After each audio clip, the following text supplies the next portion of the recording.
Hello and welcome. I am the Restless Geyser. I'm Woolly Mike. I'm Johnny B, and I'm Duncan Disorderly. But together we are Yay!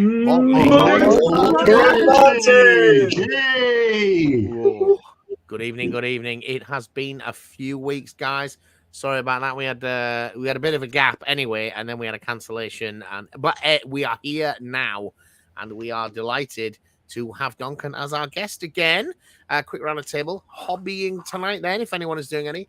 I will be painting panzers, this lovely Panther D, because we are preparing for Achtung Panzer from Warlord later. They have sent us a preview copy of the rules and some tokens, and Johnny B and I have been learning up. Wooly, you got any hobbying tonight? I've been playing with my nice Dead Man's Hand Redux, so I've built one of the buildings, I've built the carriage, and I'm doing some of the scatter terrain. So it's a nice sprue, actually. You can do all periods, so all 28 mil. So Nice. very nice. I have a plethora of things in front of me, as I always do, so hopefully I'll pick something up. Might be an old Games Workshop Imperial Guard dude. Basically anything except what I should be doing is what I normally do. Duncan, have you got any hobby on the table tonight? No, not on the table, but that's mainly because I've spent a good portion of the afternoon inhaling fumes that I really shouldn't have been inhaling while coating sea foam with latex. Well, that sounds like fun. Not. Anyways, since we got you, we've had you on the show a couple of times, sir. But would you mind introducing yourself, your name, and I don't know, a little bit about what you're here for tonight? Not too much though, because we need to get into that in a bit. Yeah. Okay, so for those that don't know, my name is Duncan Wasdell. I set up an initiative called Duncan's Band of Brothers during lockdown in the beginning of 2021, with an idea of trying to bring the military modelling and particularly the game of bolt action and wargaming out to a wider audience while raising money for some charities. So yeah, that's kind of what I've been doing. It is a beautiful thing that you do, sir. Anyway, Mike, what we got? Right, so early adopters tonight. Well, because we rescheduled tonight's show, we had some people who came last week, and Glendora said he couldn't stay, and Rich M realised that the show wasn't running. He said he'd just close the door behind us. But tonight, so far in the chat, we have Alid, our long and loyal friend. We have Rich John. We have Howard Everton with his amazing bomb avatar, which I'm always very fond of, and Lazy Pirate Painting. There's several other people, it says, on the stream are watching, but they've not commented yet. So, Duncan then. 80th anniversary of the D-Day landings this year.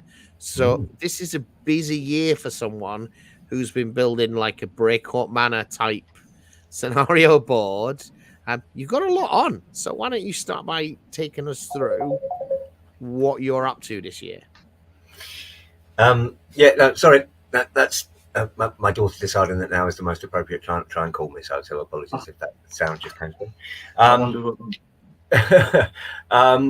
We've got a lot of things on, and you're absolutely right. It was Breakcourt Manor was the focus of part of the board's creation. It was started off from watching the Band of Brothers during the first lockdown, and as lots of us did, going back into miniseries and whatever with the time, rediscovering wargaming generally and YouTube and all sorts of different things during that time. And I came up with this crazy idea of commissioning a 16-foot by 4-foot table based on themed around the Band of Brothers Normandy actions. So Breakcourt Manor is part of it, and the approaches to somewhere like Carentan or Sarissaville, as we've ended up calling it.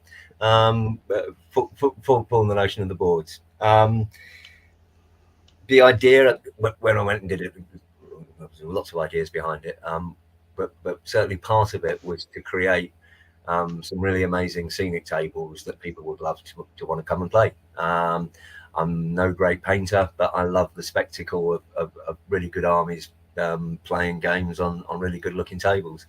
So I figured if I had a really, really great looking table, people who paint really good figures might want to come and play some games on the table. And which is why you invite us to come play on your table. Exactly, Expo, right? why, you know, the likes of yourselves were some of the first people on my list, you know, award-winning painter, Mr. Johnny B. Yeah, there's some great people to know, but it's also about them producing the spectacle, and take, you know, I've spoken before when I've been on the show about wanting to kind of recreate the sense of awe and wonder that I felt when I saw dioramas in museums when I was a kid, but to take the glass that separated you from seeing those and to have it as something that you can really interact with. We're 3 years into the project now. This is the sort of third full year that we'll be going out and doing shows and events. And the thing that's been consistent across everything that we've done has just been the level of engagement, particularly from a younger audience. And that was very much a big part of what we wanted to try to do, is to make this wonderful hobby of ours a bit more appealing and a bit more accessible to people whose hair may not be turning white, or at least still on their heads. So just for anyone that has literally never seen or heard about your board, you've sent some photos. We'll get into the details of what you're doing through the year, but it's always worth having a look at some of the pictures from the board, I think. So am I right in thinking this was from the UK Expo last year? The UK Games Expo over the last 2 years. For those that don't know, the UK Games Expo is one of the largest shows in the UK, and it runs over 3 days at the NEC in Birmingham, normally around about the end of May. 50-odd thousand people in attendance, so over the course of the 3 days. What's great about it is the fact that it's a show that initially started off around board games, but has just grown hugely from that into incorporating all sorts of gaming. It's a really wonderfully diverse community that's there, and it's very, very family friendly. So it's not just a wargaming or a military modeling show. So the principally of board games and role-playing shows, isn't it? And lots of families and lots of kids. So the sorts of people that might not go to somewhere like Salute, for example.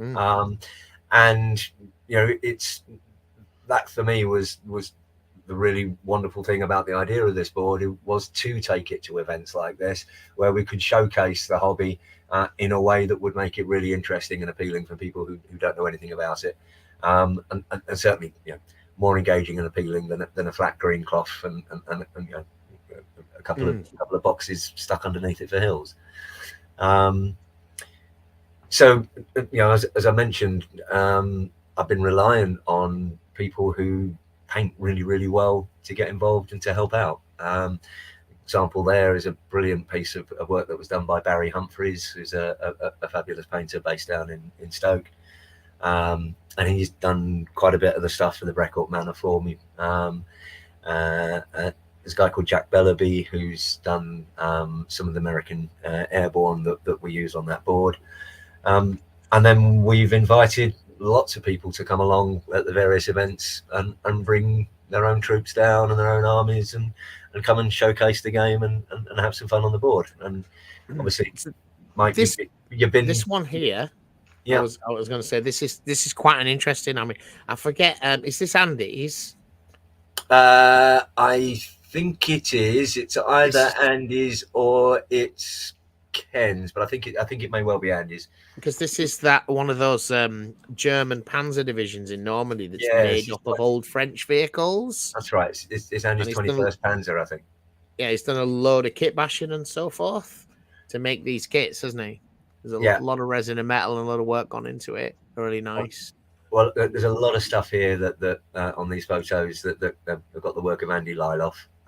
Andy's an absolute crack addict, and does amazing things with plastic. This, of course, is Johnny B. He's British. Some of you may reckon. I keep hitting the microphone with my brush. I'm sorry. Hopefully, you're not getting horrible noise from I that. think these actually might be these might be Andy's Sherwood Rangers. Mike. They look like John's. But- They look a lot like John's. They're mine, these ones. Are Look, they? you've even got Kaiser in the top left, standing there. Slouching in there. proud. Oh, I do apologise, Johnny. You're absolutely right. Yeah. I can see Kaiser there now proudly, and I feel honoured that you've confused my work with Andy's. That's Andy, because he does. He really has got some quite monumental collections, and they're all beautifully painted. So, yeah. What a great guy to know. Yeah, And then that's a great picture of my 7-wheel German armored car. There's a wheel broke off at that event. One of the ones at the back. You can't see it there. Oh, That's why I took the photograph at that angle. Right. It's missing a wheel.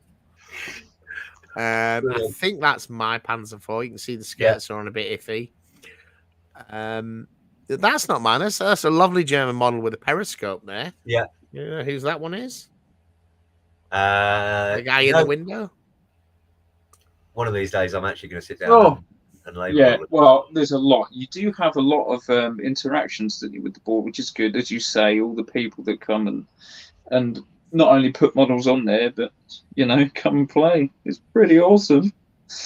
Yeah, it's been fantastic. It's been a really lovely model. Sort of model of operation, if you like. Yes, you've done a good job. The idea of opening this out to other people to come and get involved in, to do something good with our hobby, not just making other people aware of it and showing it off in style, but also raising money for some good causes while we do it. It's been an awful lot of fun, and it's been a great way to make some really good new friends. Good. Right. And these two pictures are quite good because they kind of showed the very different dynamics of the kind of the 3 boards you've got. You've got the one which was the pits for the German 105mm guns, but then you've got these 2 very distinct boards that fit together that you commonly put together. This is your Sarissaville. Yep. Or Carentan. Carentan-esque, yes. And then this very much this countryside board, but you can see the town in the distance.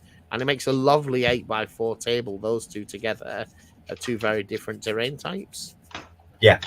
So again, when I was looking at the design for the whole thing, what I wanted was 4 boards that were all slightly different, that offered something different, that could work as standalone 4x4 sections, so that each one could run as small games. And with some modularity built into at least a couple of the boards as well, so that we could run them in a variety of 8x4 options, as well as finally being able to put the whole 4 of them together as a 16x4, which is something that we will do, and hopefully we will do before we get to France a little later in the year. All right, I will just catch up with the chat. So, Lazy Parent Painting says, evening all. Howard, I've been painting tanks too. 1 Tiger, 2 Panzer IVs, 3 Shermans. Highly recommended Brothers in Arms. Is that the manufacturer? I'm not sure. Or is that a TV show? Oh, James Holland is 1944. Yeah. Axon Axel catches in the rerun. And Rosie says hi. So there we go. So that's how I look at the board. So we talked a little bit about the Normandy 1944 to 1984. So the 3 gigs that you've got coming up, potentially some more working. You're going to be quite soon, weekend after next. You're going to be here. You're going to be in London, right? Yep, we're going to be at the Excel Centre for Salute 51, I think it is this year. Which will be my second time at Salute. The first time I ever made it to Salute was the delayed Salute 20 in November 21, where we took along the very first Brecourt Manor section as a last minute completion and a last minute addition. So yeah, be great to be there for a second time. And then May gets a little bit crazier, and June even crazier still. Don't know. You do it. For anyone who's going to Salute, which is, I'm sure, many of our British viewers, especially if they're in the south or the southeast in particular, what can they expect? They come over and have a look at what's going on. What will be happening in Salute? Can they get involved? What will you be doing? Absolutely. Well, we're going to be having 3 of the sections of the board down. So the Record Manor gun emplacement, which will be available to be run as a participation game throughout the day. It's a great little simple scenario with no vehicles involved, so it runs really quick, and it's great to play, as particularly for younger people as well. So that will be running, and then alongside that we'll have the 8x4, where we'll be running a couple of D-Day scenarios involving the US Paras, which again we'll be having as a demonstration game, but giving people the opportunity to come along and roll some dice on the boards as well over the course of the day. So we've got a range of people helping out again. So Andy Lyloff's going to be down again supporting. Delighted to say that there'll be a Modelling for Advantage presence on the table, as well as friends from the Ministry of Miniatures who are going to be helping us out again this time round, as well as our friends from Bears Army, which is a charity initiative that we've been working very closely with throughout this process as well. And as you've mentioned them, I don't know, Ministry of Miniatures, I think is a fairly new channel. That's the guy we met at UK Games Expo with you last year, Duncan, is it? That's right. Yeah. Yeah. They're really decent. They do a lot of bolt action stuff. I'm not sure if they do other things. It's definitely World War II if they do.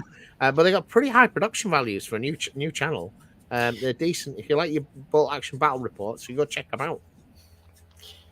Yeah, they've been doing great. I think they're doing a couple of other things as well as bolt action. I've seen some American Civil War stuff and some other bits and pieces. So, yeah, again, people who've got a passion for the hobby, who enjoy playing games, and more than happy to share their experience of doing it. And again, maybe slightly unusually for people in the bolt action involved community, not as focused on the kind of competitive side of bolt action, and more about using it as a game mechanic to play some fun historical games, which is very much the best way to do it, in our opinion. I think.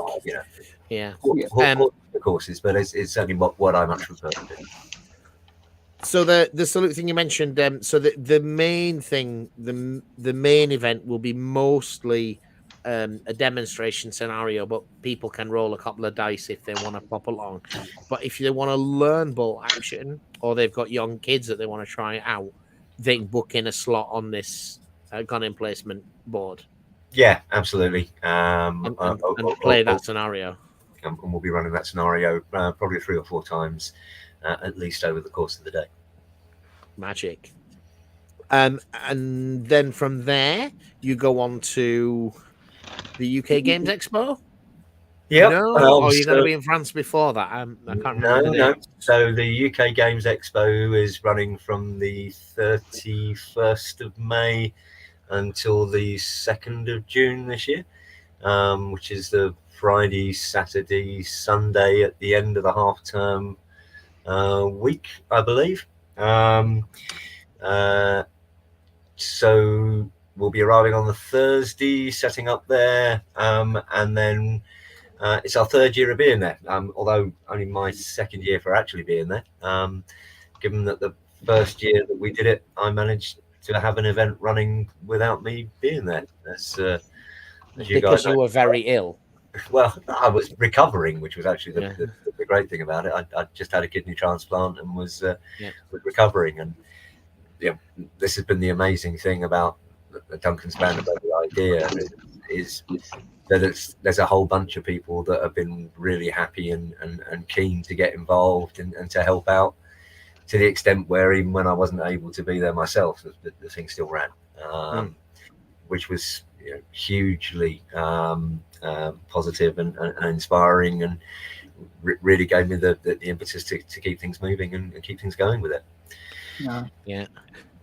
So the UK Games Expo is an interesting one. I've probably said this before. I'll probably say this each year, but it is predominantly about board games and Settlers of Catan and D&D and stuff. But the wargaming component of it has been growing like pretty rapidly. It's expanded. They had a massive bolt action tournament there last year, didn't they? I don't know whether those guys will be back. Yep, they're running a big tournament on the Saturday and Sunday, so that there is a very competitive bolt action tournament that will be running there again this year. Yeah, that is a Shark Tank of a competition. It's Dakar all the way. Yeah. Yeah, I think there was something like about 30 tables or something like that. I took loads of photos and we published. But yeah, it was a massive attended tournament that was.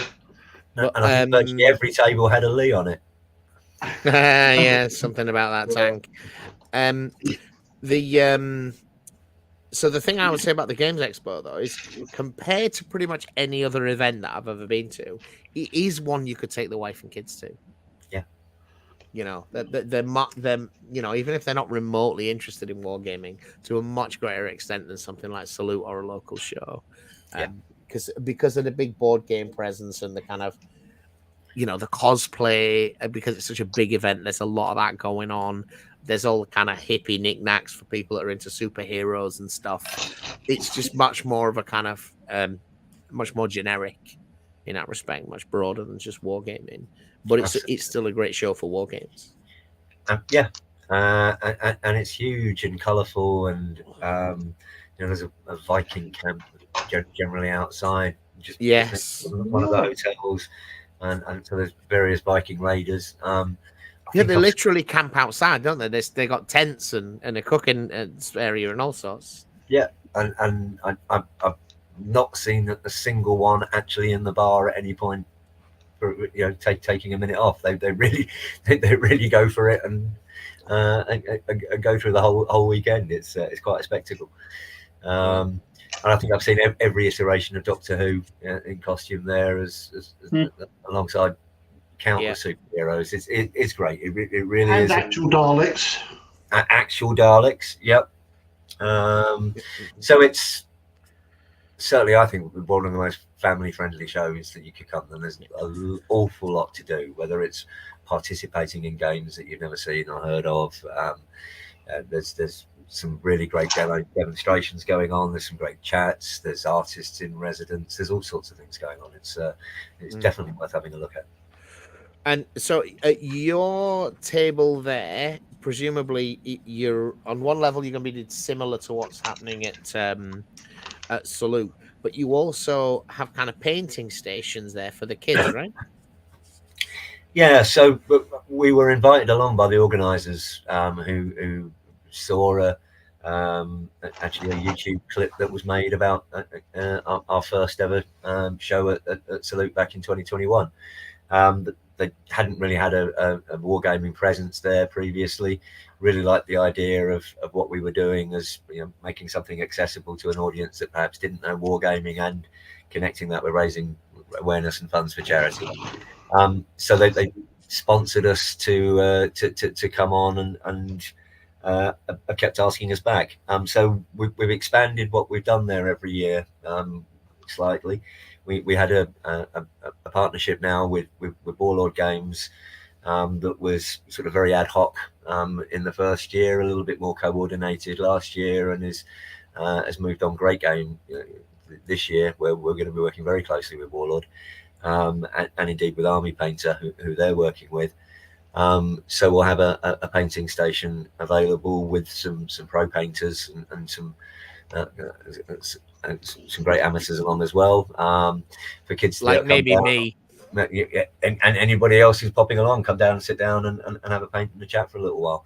But I think I'm not too sure, and I'm not sure how much I can say, but I think there's a new release coming through from Army Painter of a new range, which may well be featuring as part of that. So a chance for us to get our hands with a play on that. Yeah, absolutely. I'll be looking forward to that. And we're also hoping to have some kind of a little crafting station, so for people to be able to put together a little quick scenic piece as well, if we can. So again, giving access and demonstrations of what you guys are up to right now, the kind of creative element of the hobby, as well as people getting to see the game and what you can do if you put some time and effort and throw some money at a now defunct YouTuber. And going back to that thing you'd said at the beginning about the visual spectacle, the problem is that for a lot of people, what got them into the hobby was the pretty models, and so I think probably not most of the people that watch the YouTube, but I find it often a lot with kids, like they don't want to do the painting, they don't want to do the modeling. It's like, you're in the wrong hobby then, mate, because you want this to look beautiful. And that's only going to happen by you painting, and you're going to have to get good at it. I think it's like when I do clubs for kids, the first term it's painting models, building models, painting models. So if you're not up for this is not your hobby, Oh man, I mean, means I need to quit. Yeah, but it is nice to go along to events like that to see all that kind of stuff. I know there are a few other comments about the expo before we move on. So Dwayne, Plastic Crack Gaming, he says that Battletech will be over there. Does that mean like a Battletech event, or does that mean like you and your Battletech crew from Ireland are coming over for it to do something? I'd like to hear more about that. And Bob just saying the cosplay is a really I don't indulge in it much myself, but I really like the cosplay stuff. I think it kind of makes an event to some extent. It makes Felix fun. Unfortunately, we're going to have to disagree because all right-thinking men know that John Pertwee is the best Doctor, not Tom Baker. But we can now we've established those facts. That probably depends on hair color, Mike. So, because we've mentioned the hobbying, though, this brings on to another part, and it kind of closely related. So, at the heart of what you're doing, Duncan, is the National Kidney Federation, right? And this is a way of fundraising, but also raising awareness of that. And as part of this work that you've done, there's kind of like there's an offshoot of the work you've done in the form of what is in Bear's Army, right? So, because we were talking about the kids and painting. Can you tell us a little bit then? Talk a little bit about what Bear's Army do, and why it makes such a difference. Yeah, absolutely. Bear's Army was an initiative that was set up by a guy called Logan Lewis and his partner Sam. After their son, whose nickname is Bear, was diagnosed with chronic kidney failure following COVID at the age of 7, I think he was at the time. I got to know Logan, who was an American who'd come over to the UK just before COVID and got stuck. He'd actually responded to a post that I put on Facebook asking for people who might be interested in getting involved in my project. As Duncan's Band of Brothers, and Logan had some time on his hands and was one of the first people who got in touch with me. And he came down and did the very first salute that we did back in November 21, where we started this project of trying to raise awareness and funds for the National Kidney Federation, which is a charity that runs a helpline and provides support for families who are going through kidney disease. There's 1 in 9 people in the UK will suffer from kidney problems at some point in their lives. It's a huge number of people, and that's a statistic that always makes people just open their eyes and shake their heads, because it's not something that's really spoken of a huge amount.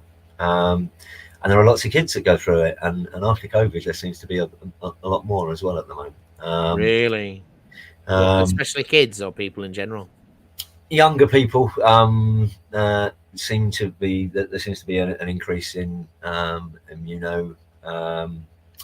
autoimmune diseases affecting liver and kidneys particularly. Right.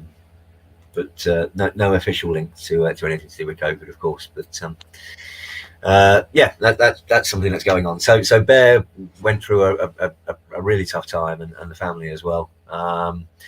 Logan had heard about the NKF because he'd come and volunteered with me. He'd never heard about the National Kidney Federation or indeed much to do about kidney problems. So as soon as Bear was first diagnosed, he got on the phone to me and chatted an awful lot to them and tried to give as much support. And the National Kidney Federation have been great and helped them out an awful lot. And so Bear was going from his home in Stoke to Alderhay Hospital in Liverpool or Birmingham Children's Hospital 3 times a week for dialysis for 3 to 4 hours a time. And there's a whole unit of young kids plugged into their machines. And most of them playing on iPads. Maybe a couple might be reading books, but it's dead time. And a lot of time, right? They're doing this for hours a day, are they? Yeah, 3 to 4 hours at a time, 3 to 4 hours a week, every week. And if you're on a transplant list, you've got 18 months to 2.5 years as an average wait. And yeah, Bear had a new sister who was born while that process was going on. So you can imagine 3 boys already, of which Bear was the oldest, and then a young baby coming along as well. Family having to support that, having to do those journeys. It was an incredibly tough time. What Logan, who's always, he started painting and got into the hobby when he'd had an industrial accident at work and had 6 months where he couldn't walk. To help his mental health, he started getting involved in the hobby and painting, and found how beneficial that could be. Doing something that's quite zen and enables you to be creative. So he decided to take some models and some paints along to one of the hospital visits. And that generated a lot of interest from other kids. And so he came back home and pretty much unpacked his pile of shame and took that back to the hospital with him the next week. And they loved it and they wanted more. So Logan was really inspired by what he'd seen with what we were trying to do with Duncan's Banner Brothers, and came up with an idea of trying to collect bits and pieces that he could take to the kids. He did that for the first time at UK Games Expo in 2022, and this year we'll be celebrating the 3rd year of that as a process, and it's grown superbly. We're getting an awful lot of support from people like Warlord Games, War Games Atlantic, Colour Forge, a range of companies that have been helping out. Geek Retreat in Stoke have been absolutely immense, supporting Bear's Army. They recently did a 24-hour gaming event at the shop and helped raise money for Bear's Army. So the idea between Bear's Army is to collect models and paints and to be able to take them and deliver them to kids with long-standing health conditions who are in hospital. We're looking to try to expand the number of hospitals that we can engage with that. Bear's Army is not a registered charity as yet, because you've got to generate at least £5,000 worth of revenue over a year in order to be able to get a registered charity number. So that's the big focus for them at the moment. But continuing to take donations from companies and people and put them to good use. So it's a fabulous initiative, and certainly something we want to keep pushing. So we'll be at the UK Games Expo for the 3 days. On the Friday and the Sunday, we'll be raising funds. We'll have a raffle, and we'll be taking donations for the National Kidney Federation. And on the Saturday, it's going to be Bear's Army Day, and Bear and some of his young friends from the kidney unit in Birmingham will be coming along as well. So it's going to be a really special day. Wow! So taking that stuff in for very sick children, give them something to do, get them off an iPad and do something creative. Yeah, it's such a good scheme. Such a good scheme. It is truly. So that's Bear's Army, National Kid. I think it's important to remember. Why are we doing these things? Why are we talking behind it all? Is some really sad stories, right? And it's important to keep that in the back of your mind. But it is still a beautiful board on which some beautiful games are being played. So after the expo, you're actually doing something quite special, aren't you? Because it's the 80th anniversary of D-Day. I think, as you told me earlier today, saying that this is possibly the last time that the veterans are going to be invited over to Normandy. Because if they were 18 back then, they're 98 now. I mean, there's not many of these guys left. So it's a big moment in the kind of remembrance aspect of D-Day. And you're going to be involved in that this year, Duncan. Tell us a bit about that. Yeah, I mean, it's a dream come true to be able to take these boards actually over to Normandy. Something that I tried to organise a couple of years ago, but my kidney condition and then kidney transplant got in the way of it. But this is an amazing opportunity that's come through the great relationship that we've got with Warlord Games now. Warlord have been invited to the Overlord Museum at Colville-sur-Mer, which is just by Omaha Beach, I think it is, to the Overlord Museum there for an event that's running on the Monday and the Tuesday, the 3rd and the 4th of June, so just a couple of days before the actual anniversary, but as part of the celebrations in the run-up and the lead-up to it. And they've very kindly offered a van and a place in it for both me and the boards to be able to take the boards to the museum in Normandy and have them set up there for a couple of days, just prior to the anniversary itself. So apart from the very exciting prospect of spending an overnight stay direct from Birmingham via Portsmouth and an overnight ferry to arrive in Normandy on the Monday with two delightful men from Warlord Games, it's going to prove to be quite an experience, I think. Definitely. And what we really want to do is to extend that out a little bit. When I had the idea for making the boards, it was very much because I'm the exception to the rule around, what you said earlier, Mike, about having to get into painting and modeling. I'm the guy that doesn't paint and model, but gets other people to do it either for me or alongside me and with me. And producing the great table has been the key to all of that. So we're going to be taking the board across. What we'd like to offer out this year is an opportunity. If people would like to donate either a squad or a vehicle that will fit for the couple of scenarios that we're going to be running, which will be Fallschirmjäger, US Paras, possibly some German SS and some US Army. And we'll take the models with us, and they can have their models as part of the game being played on the board in France. In Normandy for at the museum for the celebrations, and what we'll then do is continue to use those models through the work that we're hoping to do to continue to keep raising money and awareness for charity and promoting the hobby, a bit like a Patreon scheme. So anybody that puts anything through will then have that contribution recognised and acknowledged. So it would be great to have as many people as possible then having a participation element as that as well. So if someone is sat at home now thinking, I've got this sprue of German Fallschirmjäger that came on a Warlord War Games Illustrated a few years ago, maybe I should paint them up and send them to Duncan. How do they get in touch? Where do they send things to? What do they need to do? Right, well, we're going to be launching all of this via Facebook in the next couple of days. So there's a Facebook page which is Duncan's Band of Brothers. So just the extra band to keep people interested. Duncan's Band of Brothers. Yes, there's a band of brothers. There's right. Band of brothers.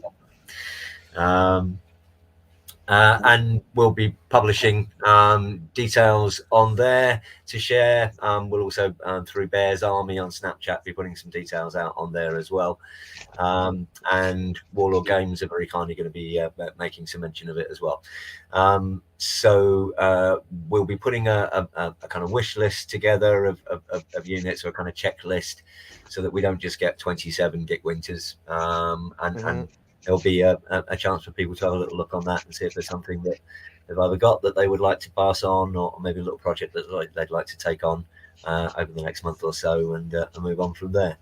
And we're looking for something. I think the middle of May as being the cut-off point for that. So there's about 6 weeks to go. And just to clarify on this is you're looking for people to contribute painted stuff that can be used on the board. Board ready, tabletop standard, painted. The reason why we're not asking for individual figures is that would then get really messy on a board if we got a number of different people with various different painting styles in a single squad and so on. So if you can put together a single squad, or a weapons team, or a vehicle, those are all things that so basically a something that's worth a unit something that's worth a dice in the game, right? But if people are sitting on sprue that they want to donate, they can of course donate to Bears Army, right? Exactly. If they want to give figures, and Bears Army take built figures as well, because not all the kids have got the tools or the motor skills. Is that right? Yeah, and indeed, it's one of the log jams in the way that Bears Army work. Is that if we're not giving pre-packaged kits, which we do, or which Bears Army does to some extent, where generally if they're going to an adult and so on, but if we're giving stuff to kids within the hospital environment, the models need to be already built and primed. So you can imagine if we're trying to put stuff together to take to 20 odd kids within a unit, that's a lot of model building and priming.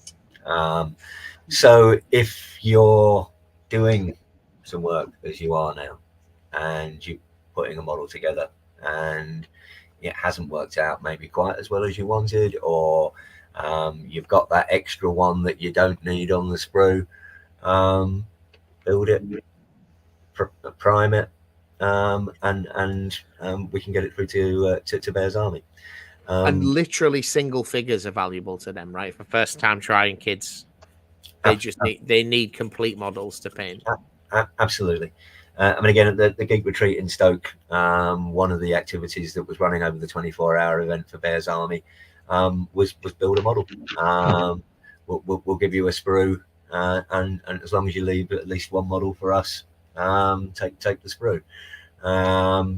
And I think there were 150 models that were painted and donated over the course of that 24-hour event. And that's a huge help for what is, basically an initiative that's being run by a couple of people in their bedroom while there are 3 or 4 young kids running around. Because at the moment, right, I'm thinking that Logan's literally building like 100 figures a week and priming them to take them in for these kids. I think his missus is. Right, okay. Between them, they're getting it up. Sam's been amazing, but I'm pretty certain she never wants to see another US para model again. Yeah. Wow. But that's the kind of like you said, the inability for that charity to grow or for that program to grow is the need to have built models. Yeah, and what they've built magnificently through. I mean, they're based in Stoke. Geek Retreat Shop has built a really great community there. There are quite a lot of Geek Retreat shops that have opened up. It's a franchise business. I think there's about 50 shops around the country at the moment. And again, they're great places for people to come down and game, and all sorts of different gaming options available there. Really nice little community hubs. So we're looking to see can we build a whole range of little local hubs where people can get together and build some models, give their time, donate some stuff, and then we can try and make sure that then goes to some worthy causes. If we can get to the extent where we can get enough stuff coming in, we'd really like to start looking at mental health organizations as well, and see whether we can get involved in that, because it's I don't think there's any of us that have not been troubled by mental health challenges at some point, and this hobby there's an awful lot within that. I am just looking for Duncan's Band of Brothers, and I'm going to put it in the chat. There's the Facebook page. Hopefully that link is going to work. And yeah. I mean, I like both the chat. Although with the big board with Duncan's Band of Brothers stuff, a lot of the adults are playing on the board. I'm at my really the bits that I liked about it at the expo was when the young kids came over, these kind of 8, 9, 10-year-old kids, and they're looking at it and they're like, I want to get some of this in my life. I'm like, well, here you go. Here's a tape measure. Here's some dice. That this one is going to shoot at that one. Do that, and you're like. A couple of the kids did come back later with starter sets that they'd gone down to the Warlord. They've been off and bought some. Well, I think there was a very clear correlation between the amount of box sets sold and how closely Warlord were working with us. Right. I think last year at the UK Games Expo, there were more box sets sold than any event that they'd been to previously, I think. So, right. They can see if we're playing bolt action, if we got those great models, it's the best possible demonstration that you could have for the game, right? So we're certainly not adverse to having other manufacturers and other game systems played on there as well. But at the moment, the way Warlord are working with us is meaning we're getting access to a lot of other places, and that's fantastic. And they're being really great in terms of the support that they're providing for us. Man, there's even some pictures of me and John on there from 2022. Yeah, there you go on that Facebook. But that's where people can get in touch with you. If they got things, absolutely, and we'll be posting stuff onto the various sort of special interest groups on Facebook, particularly sort of bolt action communities, with further details all about that in the next day or so. All right, we're going to wrap up shortly. So coming up, although there's been a gap, now everything gets crammed together.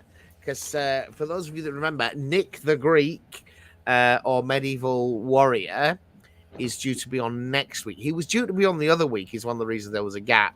But he is an architect or an engineer. He was out in the desert in Saudi or something. He didn't get back on time. And he's going to be doing some 100 Years War stuff next week. There'll probably be a very heavy history component to that. But he's also big on rules, son. I gave him a couple of options. We want to talk about battles. Do you want to talk about, because he's getting into skirmish gaming now rather than big battle gaming. But he's a lovely man, and he's got a proper put you to sleep voice. I do love Nick. And then the week after that, we've got Friends of General Haig is scheduled to be on, and he'll be doing one of his kind of historical battle reports illustrated with his beautiful miniatures and boards, which is Inverrochy, one of these pike and shot bloodbaths that he enjoys.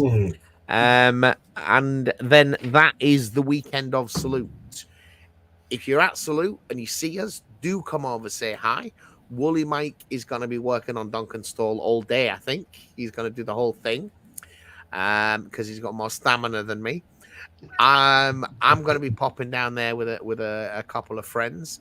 I think, John, you're not sure whether you're going to be able to make it yet or not. I'm not entirely sure as yet, but I might pop down with my bro as well. I'd like to pop along and catch you, Duncan, whilst you're there. Say hi. If you see us, say hi, because in a lot of cases, even if you comment every time on every video, we don't actually know you. Yeah. Come over, say hi. Be nice to say hello to you at Salute this year, John, and you know actually who I am. So I do this time, yes. Not the first time. That was very strange. A couple of years ago. Yeah. Oh, Johnny B. Who? What? Who are you? Great stuff coming up. Warlord have sent us Acton Panzer rules and tokens, but not a starter set yet. So we, John and I are looking into that. I think you've got a copy of the rules as well, haven't you, Mike? Yeah. So we're having a look. We're going to do something around Acton Panzer. I'll tell you that the tokens look nice. They're the only official bit of product that I've actually received was the tokens to play the game with. Everything else is affiliate, not for distribution, all over it. It's quite an involved game. It looks like a lot more involved even than Water Tanker. But in a similar kind of vein, with lots more cards and things to keep it fresh. Looks interesting, but complicated. We're working on that. John and I got the SPQR figures out the other day. I think I feel I want at least one more game of that, even though the system is garbage. So you might see that soon. And the video for the desert board is finally just about done in the editing. So that should be coming out in the next week or so. Time and effort. Boom, boom, boom. That is an interesting one. At least I think it is. Is it going to be gentlemanly? That's the question. Is it a gentleman's war? Well, that's one of the many things. We've actually got a very substantial Flames of War mid-war collection that we haven't played for a couple of years. It was kind of where we started with Flames of War, was all that desert stuff, wasn't it? It was indeed. Yeah, back in the day. I wonder if when we look back at it, the armies are not big enough or they're really lopsided, but we'll see. Rich M says SPQR, yes. Yeah, and actually, a dear old friend of mine who I used to work with about 10 years ago is retired now, and he is a seriously a legit classical historian guy. And I've been in secret talks with him about setting up another channel where we will focus on Roman history. I'm afraid it won't have many Biggest Dickuses or Phallicus, Gladiator of Rome. It will be a serious history channel. But that's something that we're looking at doing. It depends if his wife will let him play with me once a week. We'll see. But it is something we're looking at. Because I know a lot of the guys here, that it's the history that a lot of people seem to like. So that's something I would like to do. And he's really knowledgeable and a very lovely man. Hobby-wise, I got loads done. I got a base coat of yellow on 1, 2, 3, 4, 5, 6 Flames of War tanks and my Panther. And look, John, I painted the underneath just for you. I am shocked. I am shocked. Just for you. Just for you. What about you, Wooly? The scatter terrain, it's nice and easy to assemble. Some steamer trunks, crates. I even put together another building. This is a nice kit. This solid. Oh, the Great Escape Games plastic kits. The brand new. Yeah. You put that together in half an hour. Goes together really nicely, and it's a solid piece of kit as well, and it does fit in well with the previous stuff I've got. But yeah, the re-release is absolutely fantastic. So beautiful. Very nice. JBiz? Nice. I plinked around with a couple of the guardsmen, just trying to make them look like Brian Ansell's old Gene Stealer cult dudes. Here's one I painted earlier with the purple and the sort of cream armor. That's why you know he's a Gene Stealer cultist. Old school. And I did a little bit of work when I saw Mr. Plastic Crack turn up on an Atlas that I've been sitting on for a while. Oh, yeah. An Atlas. Woo. Well, yeah, I think it's called an Atlas. I think it is. Dwayne, if you're still here, our Atlas is the best. It's not yet. And of course, Duncan. Plastic Dwayne, he did say he will be helping to run demo games. So if you've never played BattleTech or you've been terrified by how hideously complicated it is, you can have a very enthusiastic Irishman persuade you otherwise. And we need to get you back on the show at some point, Dwayne. It's been a long time. Still love you, mate. All right, guys. That was us. Thanks for watching. Bye-bye. Bye-bye. Bye-bye.